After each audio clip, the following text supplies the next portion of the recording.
सहज वैराग्य स्वरूप इनकी सुंदरता को देखा।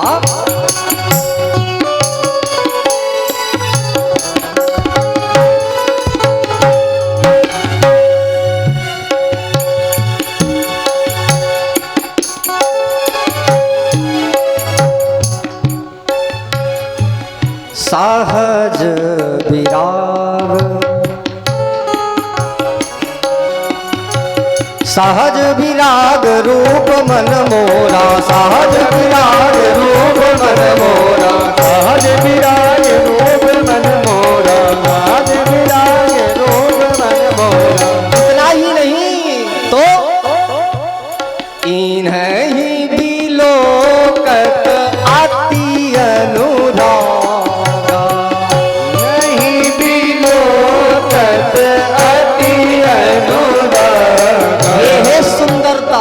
ये है सुंदरता। अरे इनके सौंदर्य को देख करके, इनकी सुंदरता को निहार करके ऐसा लगता है कैसा, इन्हें ही बिलोकत अति अनुरागा, इन्हें ही बिलोकत अति अनुरागा। परवश ब्रह्म सुख ही मन त्यागा, परवश ब्रह्म सुख ही मन त्यागा। ये वो सौंदर्य है, कौन सा? कहा जब दूत पहुंचते हैं तो जनक के दूत पहुंचे कहां? दूतों से पूछा दशरथ जी ने, तुमने मेरे बेटों को देखा? दूतों ने कहा देखा। कैसे हैं जरा बताओ। सुनना जरा, सौंदर्य का एक उदाहरण दे रहा हूं। परमात्मा को जो एक बार देखता है उसकी हालत कैसी होती?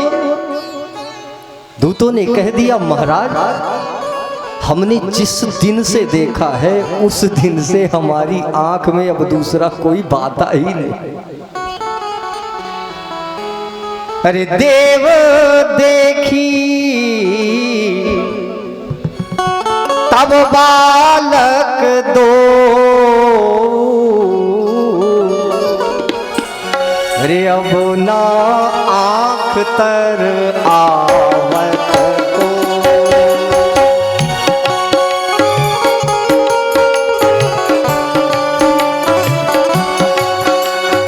अब ना आंख तर आवत को, अब ना आंख तर आवत को। अब हमारी आंख में किसी दूसरे की जगह ही शेष नहीं है। आपके पुत्र इतने सुंदर हैं।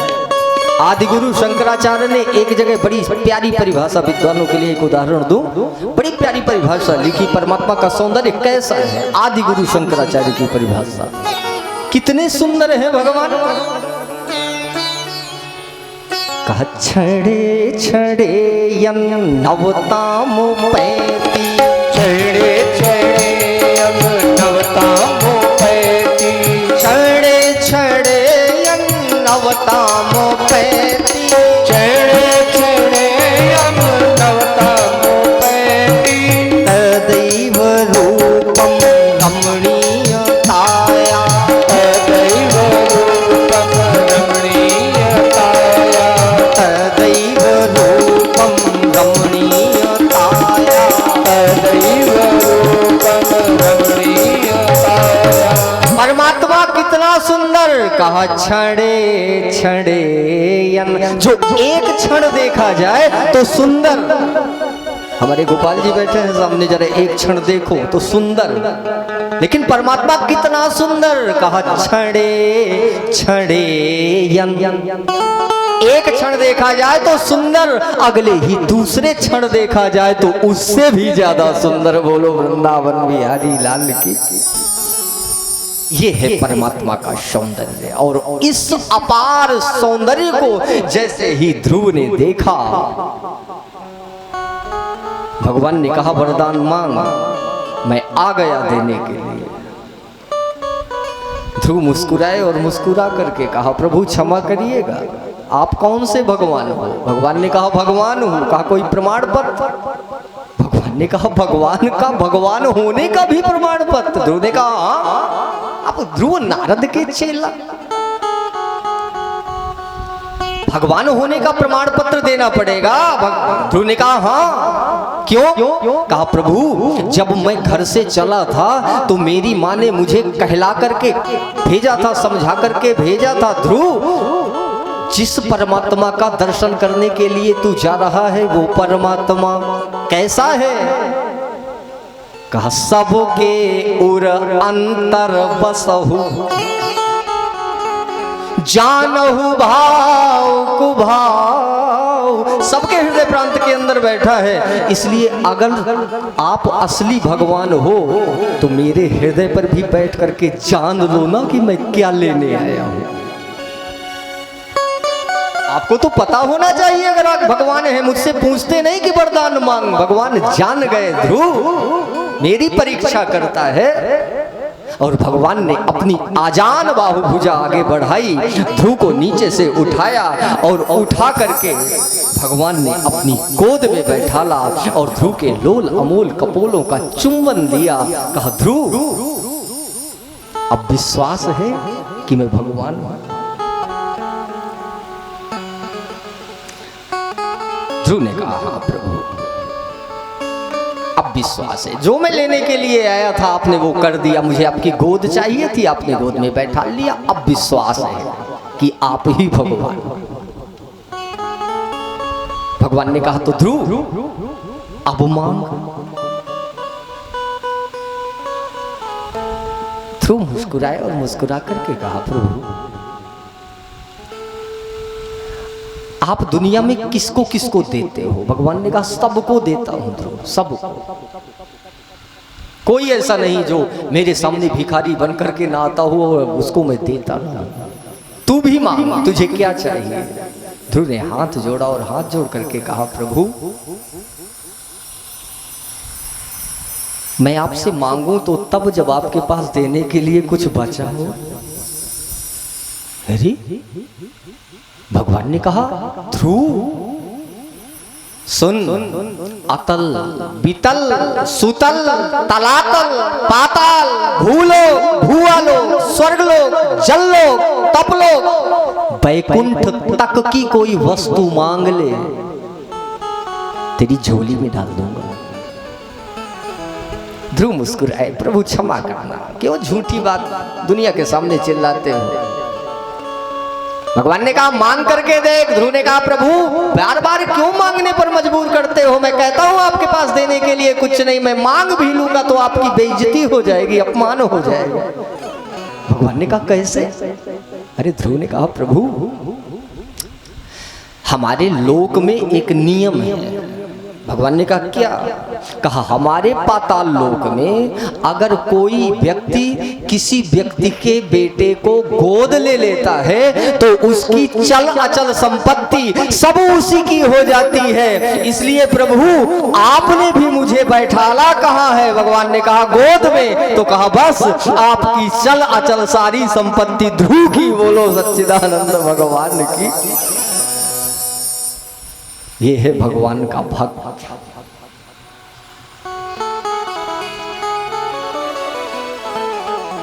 भगवान ने ध्रुव के सिर पर हाथ फेरा, ध्रुव ने हाथ जोड़ा।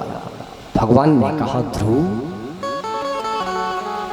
सत्य कहते हो, आज मेरे पास देने के लिए कुछ नहीं है, लेकिन सुन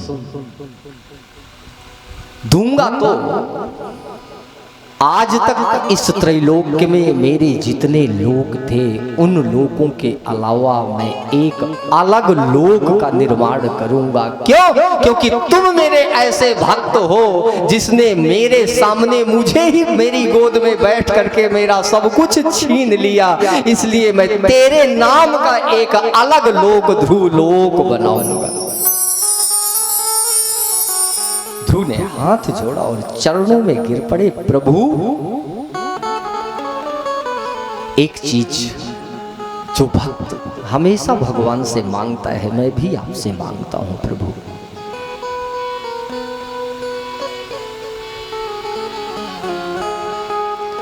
अरे तेरी नजर बनी रहे,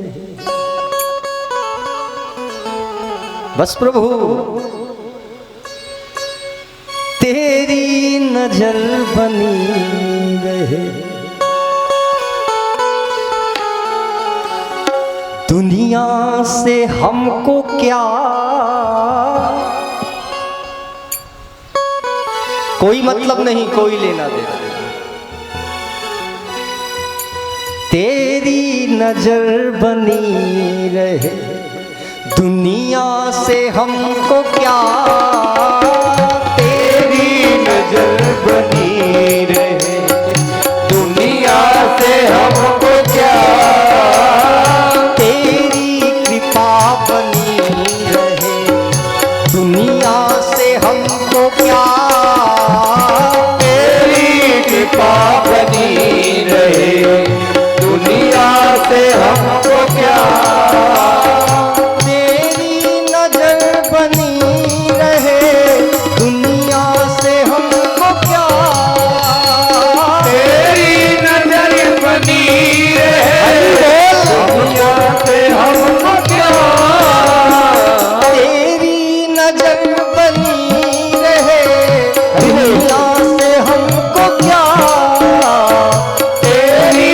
नजर बनी रहे, दुनिया से हमको क्या, तेरी कृपा बनी रहे, दुनिया से हमको क्या, तेरी कृपा बनी रहे, दुनिया से हमको क्या।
लगन लगी रहे, तेरी लगन लगी रहे, दुनिया से हमको क्या, तेरी लगन लगी रहे, दुनिया से हमको क्या, तेरी नजर बनी रहे, दुनिया से हमको क्या, तेरी नजर बनी रहे, दुनिया से हमको क्या।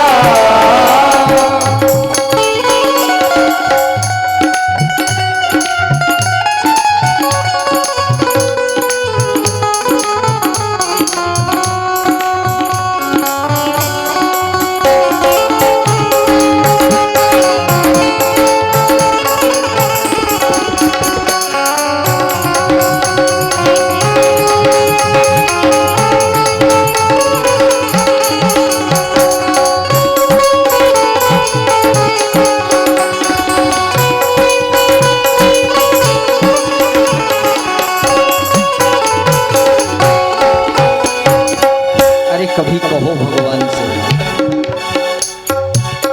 अरे बैठे बैठे तालियां ही बजा दो, कम से कम भगवान को लगे तो भगवान के सामने बैठे हुए। अरे भगवान के सामने बैठा करो तो हमारे लिए नहीं, दूसरे के लिए नहीं, लेकिन भगवान के लिए कुछ ताली वाली बजा दिया। कभी कहो भगवान से। प्रभु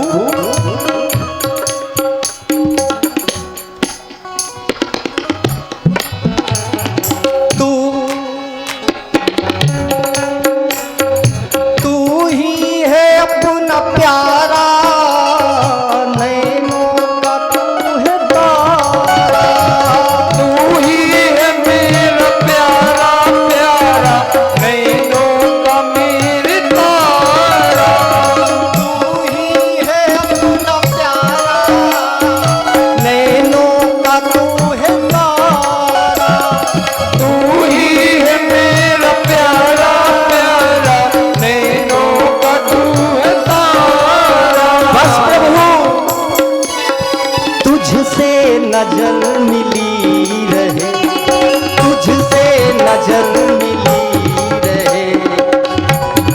केवल तुझसे मेरी नजर मिल गई, दुनिया से नजर मिले या ना मिले, और दुनिया से मुझे कोई मतलब ही नहीं। तुझसे नजर मिली रहे, दुनिया से हमको क्या, तुझसे नजर मिली रहे, दुनिया से हमको क्या। तेरी कृपा बनी रहे, दुनिया से हमको क्या। तेरी कृपा बनी रहे, दुनिया से हमको क्या। तेरी नजर बनी रहे, दुनिया से हमको क्या। तेरी नजर बनी रहे, दुनिया से हमको क्या। तेरी कृपा बनी रहे, दुनिया से हमको क्या। तेरी कृपा बनी रहे, दुनिया से हमको क्या। तेरी नजर बनी रहे, दुनिया से हमको क्या।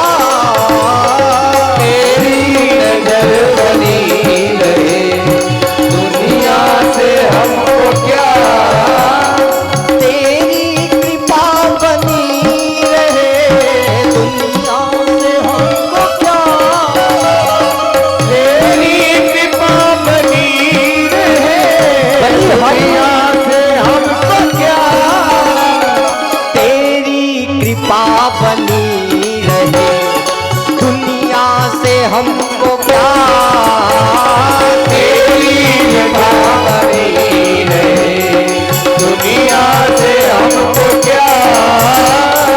तेरी नजर लगी रहे, दुनिया से हमको क्या। बनी रहे, दुनिया से हमको क्या। तेरी नजर बनी रहे। बस प्रभु आपकी नजर और मेरी नजर आप पर बनी रहे, मुझे ये वरदान दीजिए। भगवान ने एव मस्तु कहा। ये प्रमाण है, परिणाम है। परमात्मा की भक्ति कोई कठिन नहीं है, परमात्मा मिलना कोई कठिन नहीं है ना। परमात्मा हमसे ज्यादा दूरी पर भी नहीं है। परमात्मा मिलता है, परमात्मा भाव का विषय है, परमात्मा भाव का भूखा है। परमात्मा तुम्हारे धन का नहीं, परमात्मा तुम्हारे किसी वस्तु का नहीं, परमात्मा तुम्हारे किसी सौंदर्य का नहीं, परमात्मा तुम्हारे रूप का नहीं, परमात्मा तुम्हारी किसी दौलत का नहीं। परमात्मा के लिए तो केवल भाव है, और अगर मन में भाव है तो परमात्मा तुम्हारे साथ है, परमात्मा तुम्हारे पास है। आपने एक माँ का संस्कार सुना, मैं बहुत ही सूक्ष्म शब्दों में जरा एक पिता का उपदेश कहता हूँ, जरा सुनिएगा थोड़े शब्दों में। एक माँ ने उपदेश किया तो एक बेटे को परमात्मा की गोद में पहुंचा दिया, लेकिन एक पिता ने उपदेश दिया तो कहां पहुंचा दिया, जरा सुनिएगा। महात्मा ऋषभ अपने 100 बेटों को उपदेश करते हैं। एक बाप उपदेश करता है, पुत्रो सुन, नायम देहो देह भाजाम्रलोके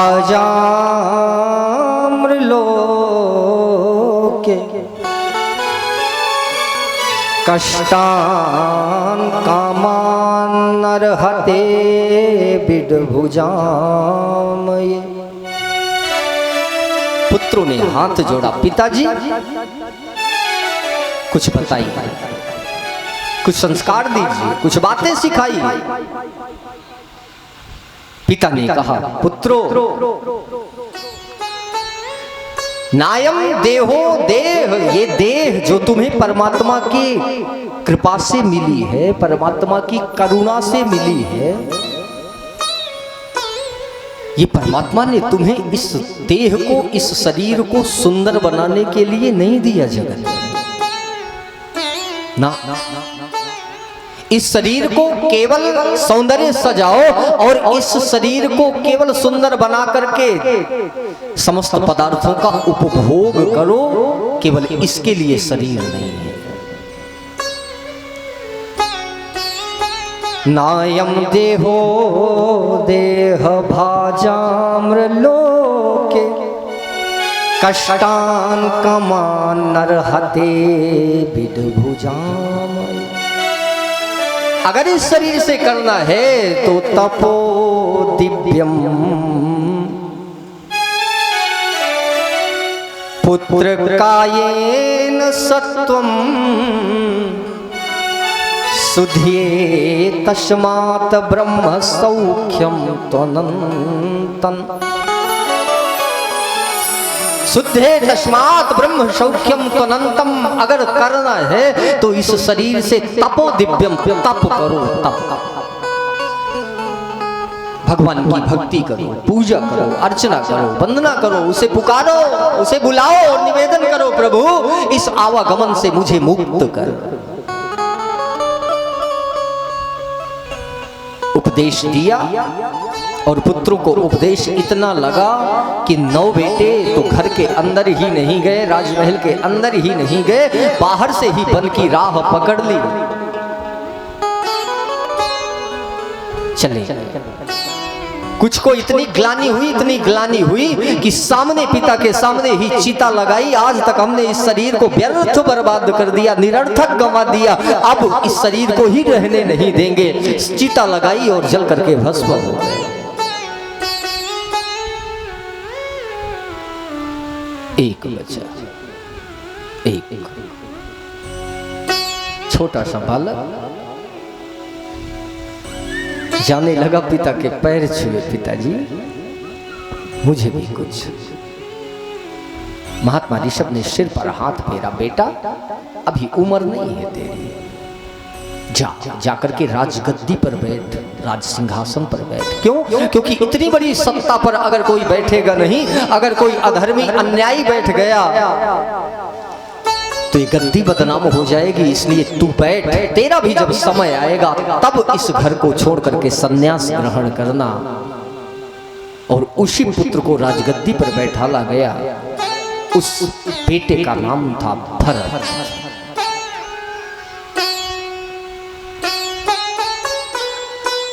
एक दिन इसी भरत, इन्हीं भरत के जीवन में एक क्षण ऐसा आया,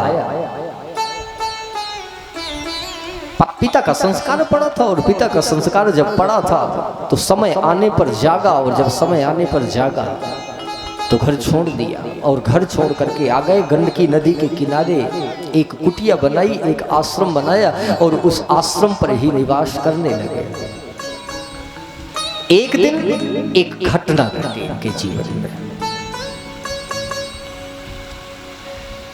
कमंडल उठाया और स्नान करने के लिए जैसे ही गंडकी नदी पर पहुंचे, गंडकी नदी की मध्य धारा पर जैसे ही बीच में खड़े हैं डुबकी लगाने के लिए भरत, एक दृश्य सामने आया। क्या नजर गई?